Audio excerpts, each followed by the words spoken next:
السلام الله عليكم ورحمة الله تعالى وبركاته dhageystayaal meel walbo aad joogtaan iyo si kasto aad inoo maqlaysaan ku soo dhawaada barnaamijkii galab wanaagsan aad hayaan oo kale aad naga barateen wacan oo wanaagsan maanta waa maalnimo jimca waa maalin kale qurux badan maanta taariikhdu waxay ku beegan tahay 14 bisha 8aad ee 2020 maanta kale barnaamijka waxaad nooga barateen in aan idin soo gudbino oo aan diiradda saarno barnaamijkii hadda geerarada jacaylka hawada isku mari jireen lamaanayaasha isjecel hadda marwadii jacaylka hadda barnaamijyada maanta aad u xiiso badan yihiin dhageystayaal waxaan leeyahay mar kale galab wanaagsan guud ahaan iyo qaas ahaan hawada sare waxaan idin soo mari doonaa suugaano qurux badan oo hadda la ilaahay la cajabi doontiin suugaanta hadda maxaa qayb ka DJ मुझे नींद न आए मुझे चैन न आए कोई जाए जरा ढूंढ के लाए न जाने कहां दिल खो गया korog oo hadda laba saar qof waaqof ki shaqofkaygu waa qaali Allah ilaahay suugaana meeshaas ku dhacday korog oo saddex saar rasamarka guurkiyo raxada dunyada laba isku raaca ku reystatuno rasamarka guurkiyo baba korog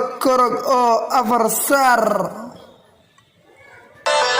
hiya dhabankaaga nuurka malaha dayaxa ku dhaashtaa dhageystayaal barnaamijkeena maanta wuxuu noqon doonaa mid aad u xiiso badan haddana waxa aad doonaa dhankii farsamada waynu isku soo laaban doonaa oo barnaamij yar aan ugu soo talagalay dhageystayaasha ayaa qayb weyn iyo kaalin fiican ay ka qaadan doonaan bal barnaamijkan soo qabto qofba waa qofkii shaqofkaygu waa qaali qurba waa qudheeda qudhiisu igu qanacsan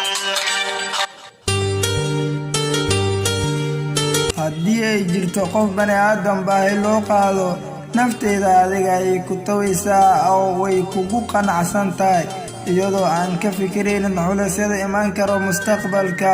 waayo nafteeda ayaa kuu nugul dhagahayga waxa ay maqlaan erayadaada oo keliya indhahayga aragtidaada waa u daawo way igu adag tahay inaan saacado ku waayo waxaa taas sabab u ah qalbigayga inuu u dulqaadan karo inuu iska kaa masaxo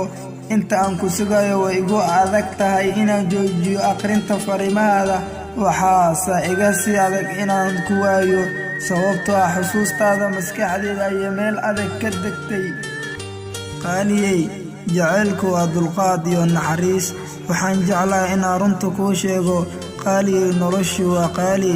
daada waa sidii ubixi oo kale noloshaan aad u jeedo waa maalmo kooban jacaylkuna waa hal mar xasuuso haddaan ahay qof mudan in la xasuusto aad ayaan kugu xiisay mar walba waxaan hamiyaa inaan noqdo ilan ka dhalata indhahaada kuna noolaato dhafoorkaada kuna dhimato bushumaada korkooda waan ku jeclay adigoo ii dhow waan ku jeclay adigoo iga dheer I love you baby hiya dhabankaaga nuurka malaha dayaxa ku dhaashtaa hiya muuqaan dusha aada qoraxda dhaxaysa